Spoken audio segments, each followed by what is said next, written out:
नमो भगवते वासुदेवाय। दशमस्कन्ध षट्त्रिंशोऽध्याय। पूर्वोऽध्यायावशेष चरित छति से प्रकाश। श्रीशुक उवाच एबे हो शुण नरनाथ हरिचरित भागवत। दिने क प्रभु नरहरि संगे घेनिले ब्रज नारी। बलदेवंकु घेनि संगे मिलिले वृंदावन लागे। शीतल बसंतर बाए बने विजय देवराये। शशांक किरणे रजनी सुंदर दिशे वनभूमि।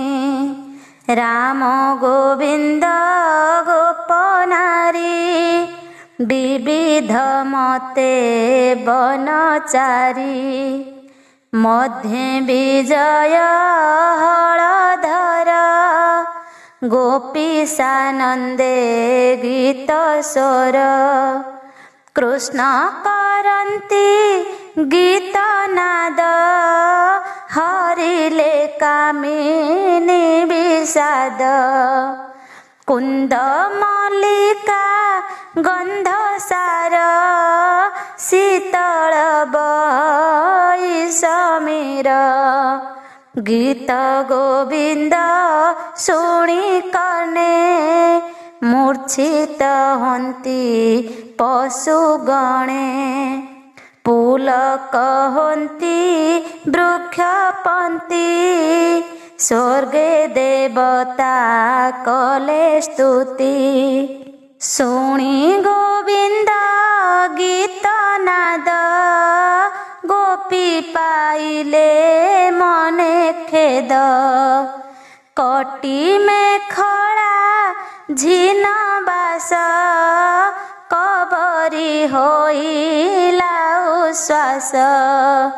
मदन भोले गीत गाई गोपी मोहिले भावग्राही। एमंत शुण नरनाथ सर्पे होइला उपगत। पूर्वे से कुबेर कुमार सापे होइला शंखचूड़।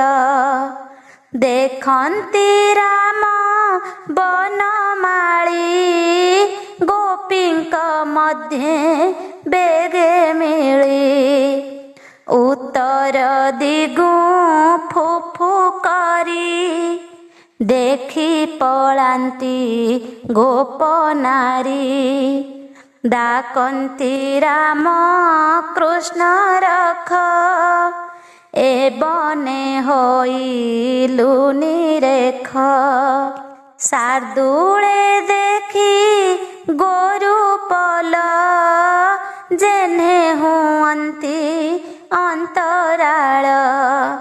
शुणी धाइले बेनी भाई न डर बोली डाक देई। करे उपाड़ी बेनी शाल मिलिले गोपींकर मेल। जमर दूत प्राय होई देखी शंखचूड़ पलाई। गोप कामिनी मध्ये थिला जीवन भये पलाइला। ताहार शिरे मणि चाही बेगे धाइले भावग्राही।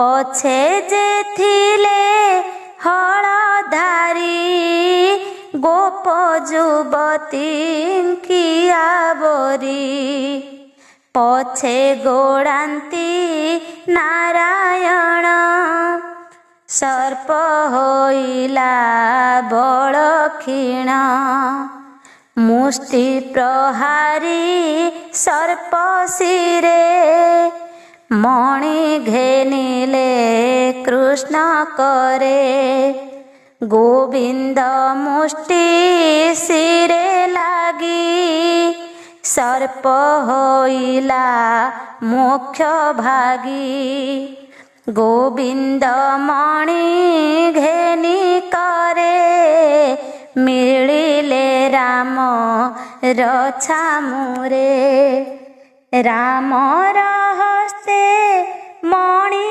ଦେଇ ପ୍ରଣାମ କଲେ ଭାବଗ୍ରାହୀ ସେ ରାମ କୃଷ୍ଣ ପାଦ ଗତେ ନମଇ ଦାସ ଜଗନ୍ନାଥେ କର ସୁଦୟା ବେନି ଭାଇ ମରୁଛି ଭବେ ପଡ଼ି ମୁହିଁ।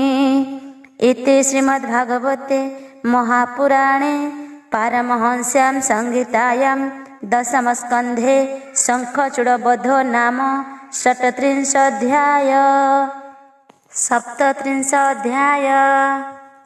ସପତ ତ୍ରିଂଶେ କୃଷ୍ଣ ବନେ ଚଳନ୍ତେ ମିଳି ଗୋପୀ ଗଣେ ଯୁଗ୍ମ ଶ୍ଲୋକରେ ଗୀତ ମାନ କରି କାଟିଲେ ଦୁଃଖେ ଦିନ।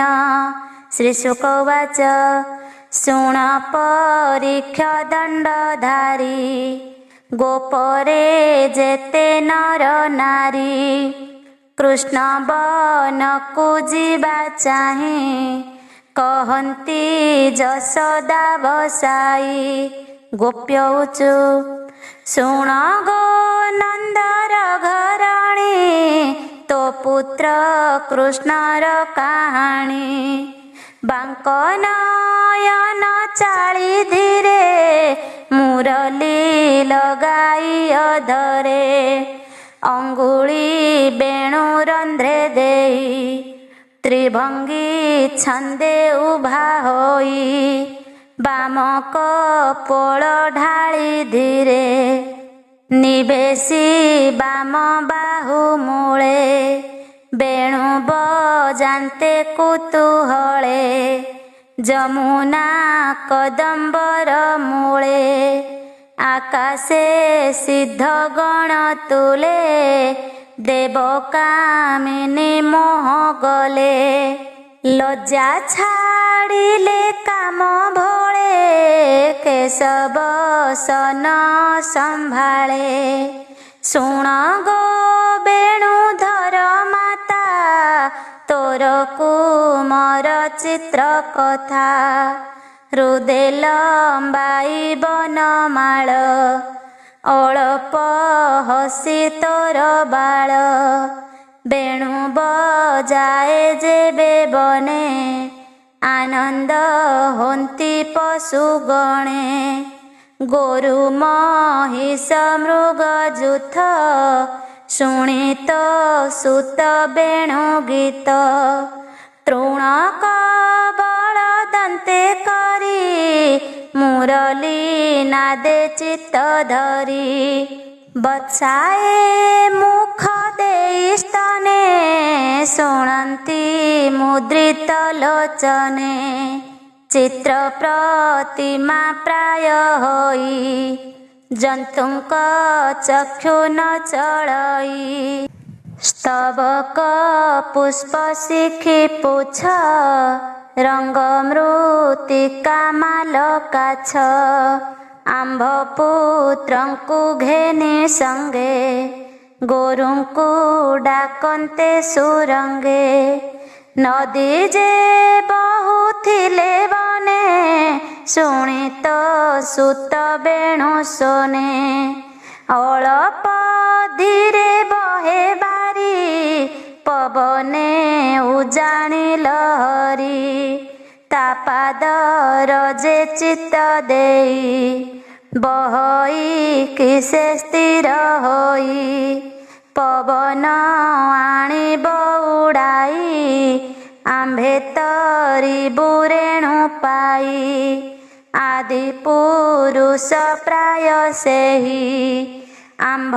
ବାଳକ ସଙ୍ଗେ ଥାଇ ଗିରି ନିକଟେ ପଶୁ ଗଣେ ଚରନ୍ତି ତୃଣ ତ ସମନେ ଗୋରୁଙ୍କ ନାମ ବେଣୁ ଶୋନେ ଡାକନ୍ତେ ମଧୁର ବଚନେ ଲତାଏ ତରୁଙ୍କୁ ଆବୋରି ଫଳ ପଲବ ପୁଷ୍ପେ ଭରି ଲାଗନ୍ତି ରାମ କୃଷ୍ଣ ପାଏ ବସନ୍ତ ସୁଶୀତଳ ବାଏ ବୃକ୍ଷେ ହୋଇଲେ ପୁଲକିତ ଶୁଣିତା ମୁରଲୀର ଗୀତ ମଧୁ ବରସିଲେ ଗହଳ ଯେହ୍ନେ ନୟନୁ ଅଶ୍ରୁ ଜଳ ସୁନ୍ଦର ବରତ କୁମର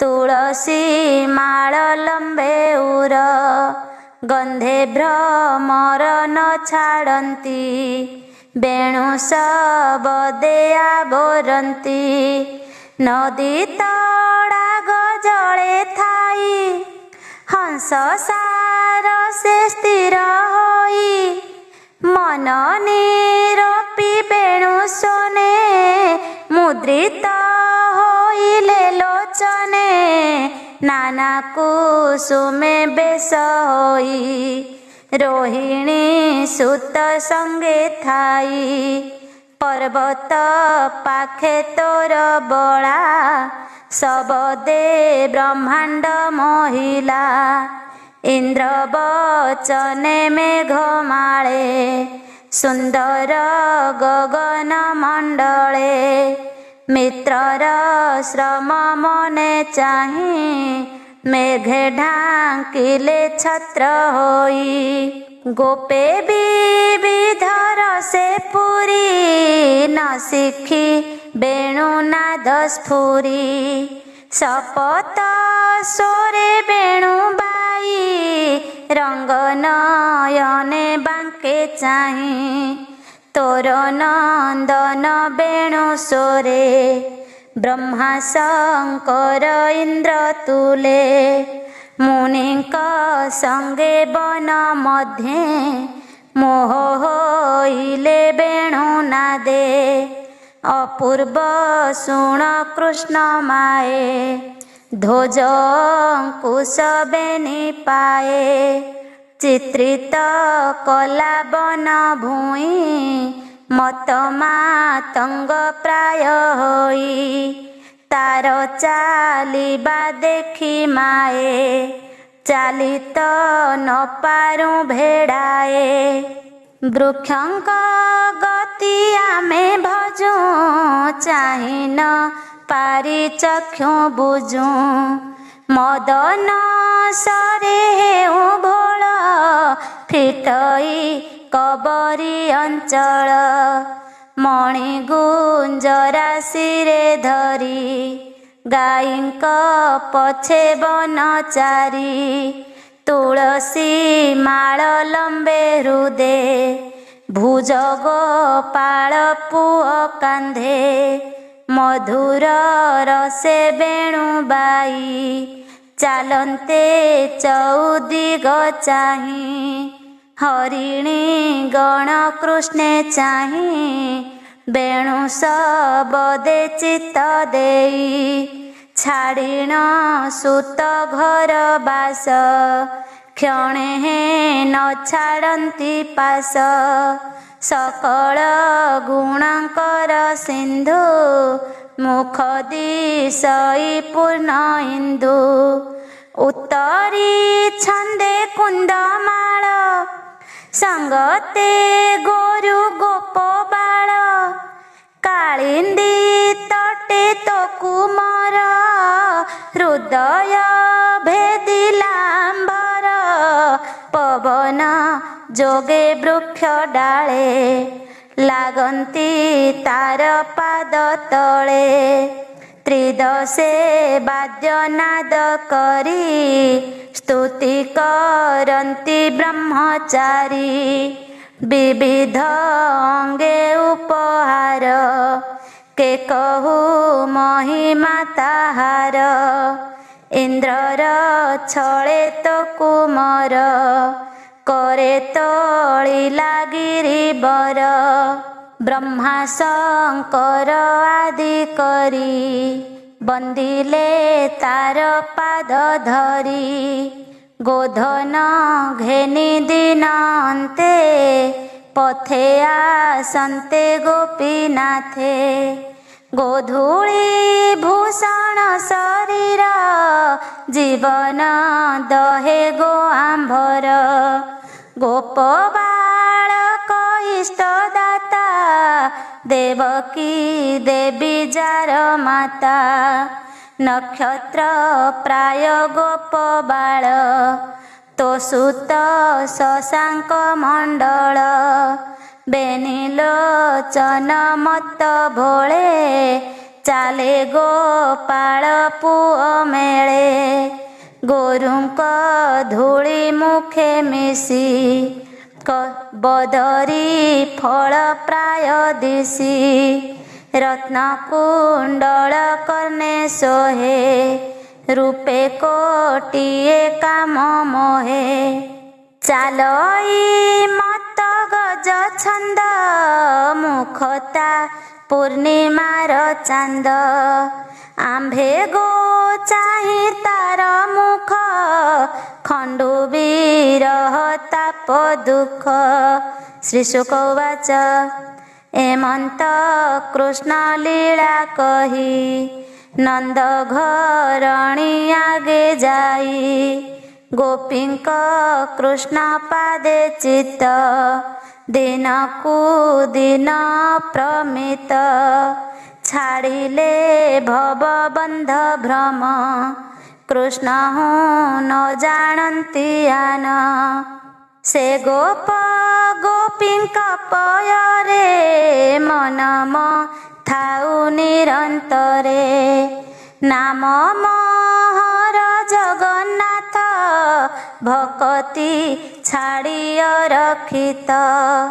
ବ୍ରାହ୍ମଣ କୁଳେ ଜାତ ହୋଇ ହରି ଭକତି ମୋର ନାହିଁ। ସୁଜନ ଜନେ ହରି ପଥେ ସେବକ କରି ନିୟମତେ।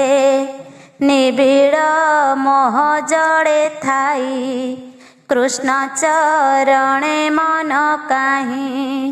ଏ ଘୋର ସଂସାର ସାଗର ଏଣେ ହୋ ବିଶ୍ୱାସ ନ କର। ନିରତେ ଭଜ ଦୃଢ଼ ଚିତ୍ତେ ହରି ଚରଣ ବିରତେ। ବ୍ରହ୍ମା କୀଟ ଜନ୍ମ ଯାଏ ସକଳେ ପଡ଼ି ମାୟା ମୋହେ। କେବଳ ଗୋବିନ୍ଦ ଭରସା ଛାଡ଼ ସକଳ ମାୟା ଆଶା। ପଥିକ ଯେହ୍ନେ ପଥ ଶ୍ରମେ ମିଳନ୍ତି ବୃକ୍ଷର ଆଶ୍ରମେ।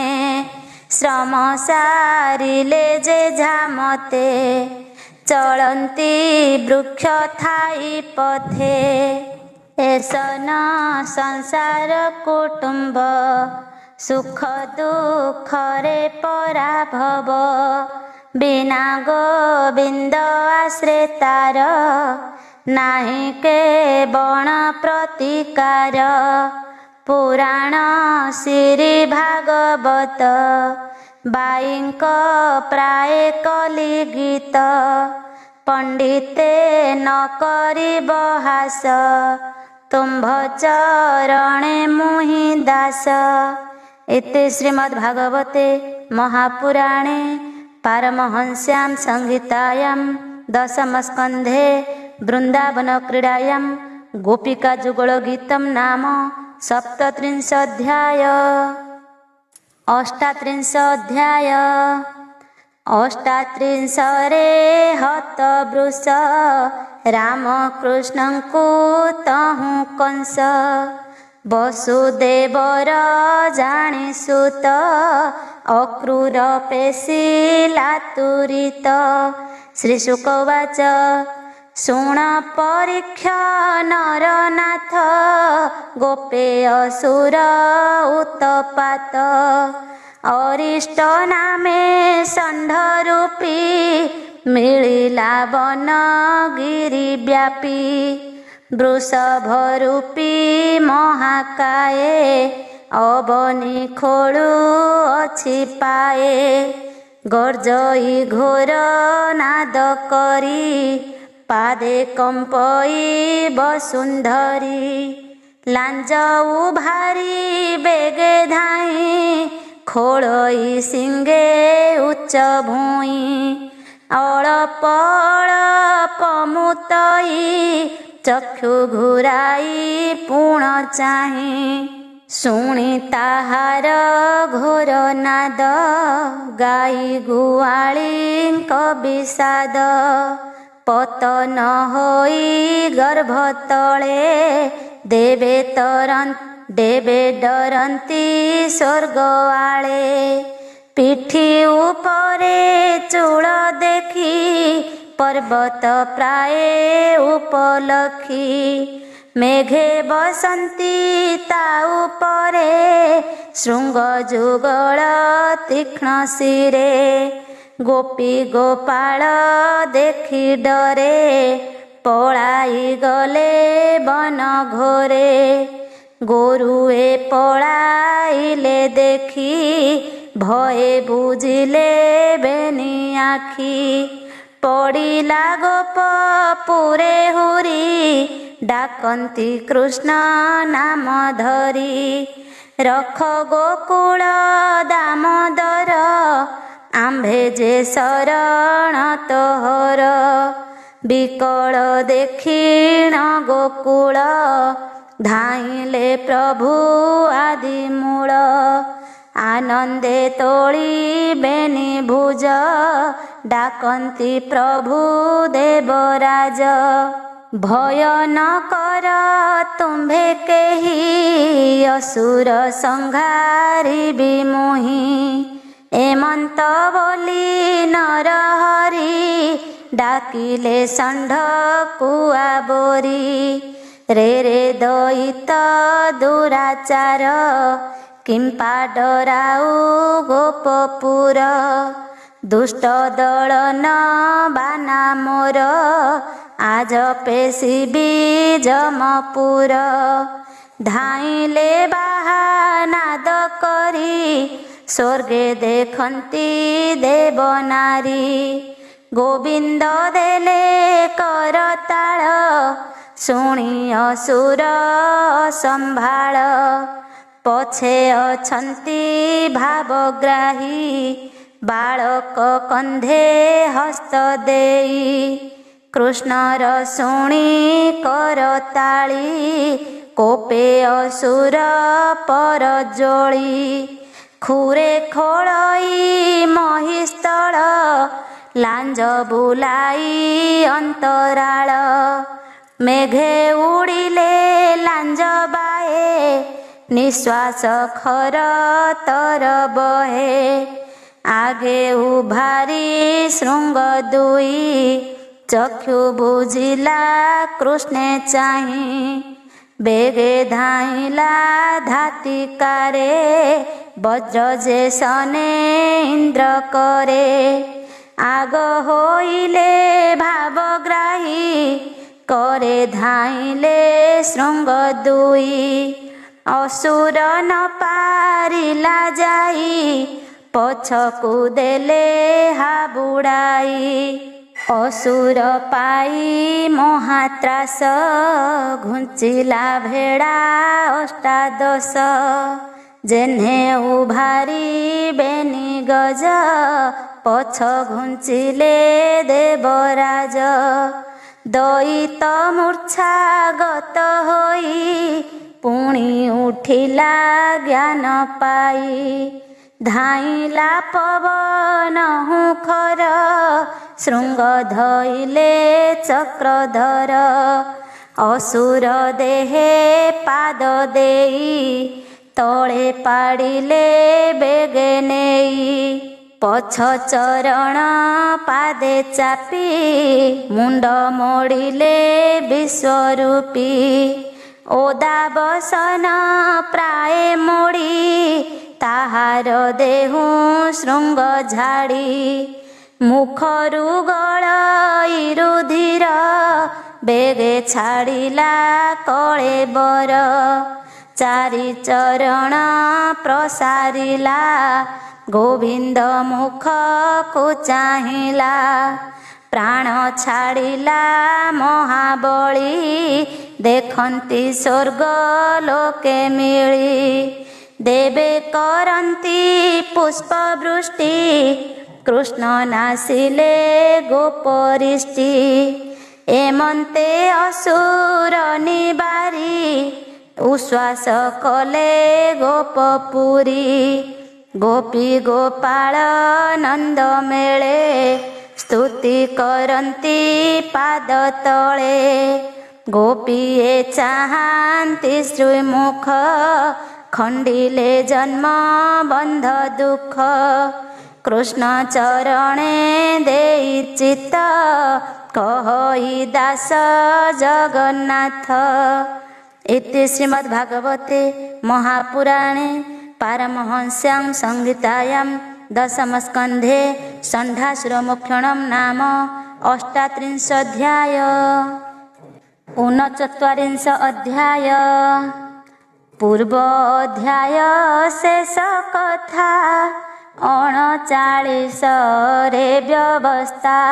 श्रीशुक उवाच शुण परीक्ष नृपमणि स्वर्गे शुभिला जय बाणी आकाशे थिले जे नारद जानिले षण्ढासुर बध मन आनंदे देव ऋषि कृष्ण महिमा परशंसी मथुरा नगरे मिलिले कंस राजार सभा तले देखि उठिला भोजवीर नमिला मुनिଙ୍କ पयर आनंदे सिरे कर देई आसने बसाइला नेई शोभावे भोज वंशे राजा मुनि चरणे कला पूजा कुशल बारता पचारी विश्वास करी पाद धरी कंसर भक्ति रे नारद कहंती पाई मने खेद तू राजा मोहर विश्वास मोर बचने तोर आस तोते मोहर चित्ते दया पूर्वे मु कही अछि जाहा शुण कहई मन खेद मो मुखु न स्फुरई वेद देवता माने तो बईरी तोर मरणे कूट करी गोपे जादव अवतारे देवकी वसुदेव घरे हरिंकी कराइले जन्म भिणई कला एड़े कर्म अष्टम गर्भे हा नारी रात्रे प्रसविला मुरारी तोर भिणई ताहा नेई अइला नंद घरे थोई कन्याए थिला तार घरे जाहा कचाड़िलु शिଳାରେ तोहर हस्तु शून्य गला तेबे हे ज्ञान तो नहिला रोहिणी वसुदेव नारी ପଳାଇ ଗଲା ତୋତେ ଡରି। ତାହାର ଗର୍ଭ ହୋଇଥିଲା ସେହି କୁମରେ ପ୍ରସବିଲା। ହରିର ଅଂଶେ ଅବତାର ସେ ତୋତେ ମାରିବେନି କର। ରାମ ଗୋବିନ୍ଦ ବେନି ଭାଇ ବଢ଼ିଲେ ଗୋପପୁରେ ଥାଇ। ବସୁଦେବର ମିତ୍ର ନନ୍ଦ ସେ ତୋତେ କଲା ଏଡ଼େ ଛନ୍ଦ। ପୁତନାଦି ଷଣ୍ଢା ଯାଏ ସବୁ ମାରିଲେ ବେନି ପୋଏ। ଇନ୍ଦ୍ରର ଦର୍ପ କରି ଚୂର ହସ୍ତେ ତୋଳିଲେ ଗିରିବର। କାଳିଅ ଥିଲା କାଳି ଦହେ ପଳାଇ ଗଲା ତାର ଭଏ। କହିବି କେତେ ଗୁଣ ତାର ଦେବ ଦାନବେ ଅଗୋଚର। ଏମନ୍ତ ବୋଲି ମୁନିବର କହିଲେ ସମସ୍ତ ବିଚାର। ଶୁଣି ଅସୁର ଥରହର କାତରେ କମ୍ପଇ ଶରୀର। ତୀକ୍ଷ୍ଣ ଖଡ଼ଗ ଘେନି କରେ ବେଗେ ଉଠିଲା କୋପ ଭରେ। ବସୁଦେବକୁ ଅଣାଇଲା ଅନେକ ମାଡ଼ ମରାଇଲା। ହାଣିବ ବୋଲି କୋପ ଭର ନାରଦ ଧଇଲେ ତାକର। ନାରଦ ବଚନେ ବିଶ୍ୱାସ ପାଦେ ଭରିଲା ଲୋହ ପାଶ। ଧନ ସମ୍ପଦ ଦୂର କଲା ବନ୍ଦୀ ମନ୍ଦିରେ ରଖାଇଲା। କଂସକୁ କହି ବ୍ରହ୍ମାସୁତ ଆକାଶେ ଚଳିଲେ ତୁରିତ। ମୁନି ଅନ୍ତରେ ଭୋଜରାଏ ଭାଳଇ ଜୀବନର ଭଏ। କେସି ଦଇତକୁ ଅଣାଇ କହଇ ବିଶ୍ୱାସ କରାଇ। ତୁମର ଭ୍ରାତ ସହୋଦର ବହନ ଯାଅ ଗୋପପୁର। ବସୁଦେବର ପୁତ୍ର ଦୁଇ ରାମ ଗୋବିନ୍ଦ ବେନି ଭାଇ। ବହନ କର ପ୍ରାଣେ ନାଶ ଦେବୀ ସମ୍ପଦ ଗ୍ରାମ ଦେଶ। ତେବେ ସେ ଜୀବନେ ମୋ ଆସ ଭୋ ଭ୍ରାତ ନ କର ଅଳସ। କଂସର ଆଜ୍ଞା ଘେନି ଶିରେ କେସି ଚଳିଲା ଗୋପପୁରେ। ଚାଣୁର ମୁଷ୍ଟି କର ମେଳେ ଦର୍ପିଷ୍ଟ ମାଲେ ବଳିଆରେ। ଗଜକୁ ବଳୟ ମାହୁନ୍ତ ପାତ୍ର ସାମନ୍ତ ଇଷ୍ଟ ମିତ୍ର। ଅଣାଇ କହଇ ଅସୁର ଜଣ ଜଣକେ ଧରି କର। ଭୋବୀର ମୁଷ୍ଟି କଚାଣୁର କହି ଯେ ଗଲେ ମୁନିବର।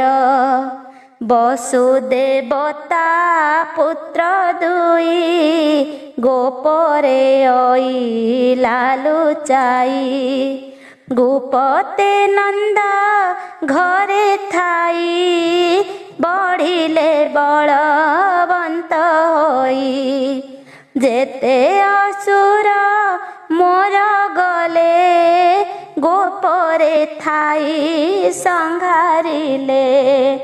ଦିନକୁ ଦିନ ବଳିଆର से मोते करिबे संहार ताहांकु अणाइबि धरी एथे मारिबि युद्ध करी माल बिंधाणे मराइबि तेबेटी जीवन पाइबि देवई संपद बहुत गज तुरंग जुथ जुथ सुण हो पात्र मंत्री बर मंचा कराइब पार रंग सभाए भिआइब तुम्भे सकले देखुथिब देवकी वसुदेव आसी मंचा उपरे थिबे बसी तुम्भे करिब मालरण देखिबे पुत्रंक मरण माहुंत थिब रंग द्वारे बसी कुबलया पीड़रे दंते गुंथाई बेनी भाई मारिब सभा तले नेई अनेक धन रत्न देवी मोहर मैत्र करिबी समस्ते शुण मो उत्तर तुम्भे भिआओ धनु घर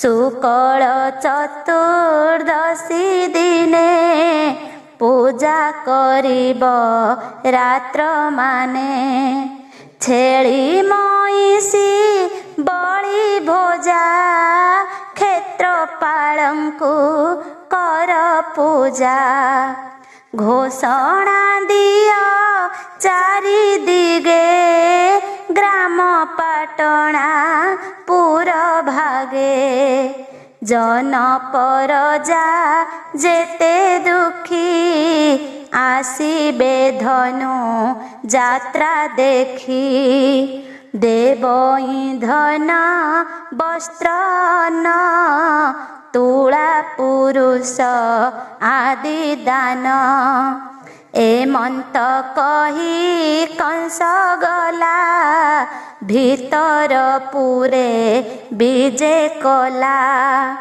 अक्रूर नामे मंत्री वर जादव वंशे बलियार कंसर विश्वास पार डकाई आणी लासतर ताहार करे हस्त देई कहई एकांते बसाई भो मंत्री शुण मो उत्तर विश्वासी अटु तुमहर इष्ट बंधुरे सत्य कही वेद पुराणे ए अछई तो हूँ नाही मोर हित तू मोर प्राण पंचभूत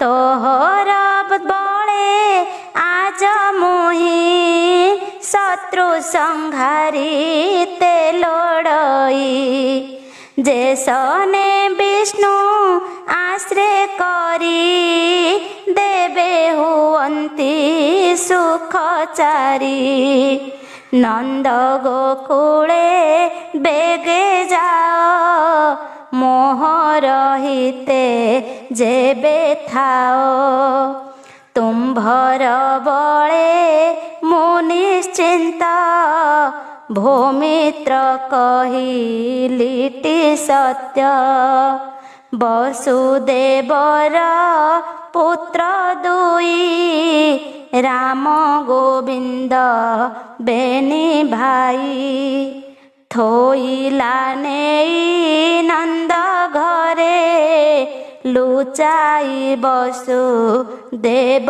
ଡରେ। ତୁ ବେଗେ ରଥ ଘେନି ଯାଅ ମୋର ଛାମୁରେ ଆଣିଦିଅ। ଦେବକୀ ବିଭା ହେଲା ବେଳେ ମୋତେ ଯା ଦେବେ କହିଥିଲେ।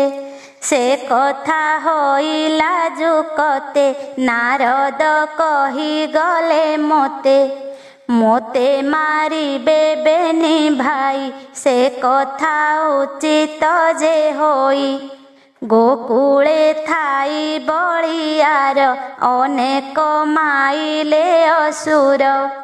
ବାଳୁତ କାଳୁ ତାଙ୍କୁ ଧରି ବେଗେ ମୁଁ ପକାଇବି ମାରି। ତେବେ ମୋହର ମନ ସ୍ଥିର ଭୌମିତ୍ର ଧରୁଅଛି କର। ନନ୍ଦ ଯଶୋଦା ତାଙ୍କ ସଙ୍ଗେ ଘେନାଇ ଆସ ଯାଇ ବେଗେ। ଗୋରସ ଆଣ ସତେ ଭାର ଧନୁ ଉତ୍ସବ ଯାତ୍ରା ମୋର। ଅଣାଇ ମଥୁରା ନଗରେ ବନ୍ଦୀ କରିବି ବନ୍ଦୀ ଘରେ। ରାମ ଗୋବିନ୍ଦେ ଅଣାଇବି ହସ୍ତିର ପାଦେ ମନ୍ଥାଇବି। ଯେବେ ଉବୁରିବେ ସେଠାରୁ ମାଲେ ଅଛନ୍ତି ମହାମେରୁ। ଏହାଙ୍କ ହସ୍ତେ ମରାଇବି ତେବେ ସେ ଜୀବନ ପାଇବି। ନନ୍ଦ ଯଶୋଦା ବସୁଦେବ ଦେବକୀ ଯେତେକ ଯାଦବ। ଏହାଙ୍କୁ ପେଶି ଯମପୁର ତେବେ ଜୀବନ ସ୍ଥିର ମୋର। ଉଗ୍ରସେନଙ୍କୁ ଧରି ଆଣି ଏଠାରେ ପକାଇବି ହାଣି। ଦେବକ ନାମେ ତାର ଭାଇ ମୋର ମରଣ ସେ ଲୋଡ଼ଇ। ମୋର ବଇରି ଛନ୍ତି ଯେତେ ଭୌମିତ୍ର ମାରିବି ଏମନ୍ତେ। ତେବେ ସେ ମହୀୟ କଣ୍ଟକ ଭୋଗ କରିବି ମୁହିଁ ଏକ। ଶ୍ୱଶୁର ଜରାସନ୍ଧ ମୋର ସଂଗାତ ଦ୍ୱିବିଧ ବାନର। ଆବର ନାରକା ଅସୁର ବଡ଼ ସୁହୃଦ ବାଣାସୁର। ଏ ମୋର କଛେ ବଳିୟାର ମୋତେ ଡରଇ ସୁନାସିର। ଭୌମିତ୍ର ଯାଅ ବେଗ ହୋଇ ଧନୁ ଉତ୍ସବ ଯାତ୍ରା କହି। ବହନ ଆଣ ବେନି ଭାଇ ମିତ୍ର ମୋହର ଯେବେ ତୁହି।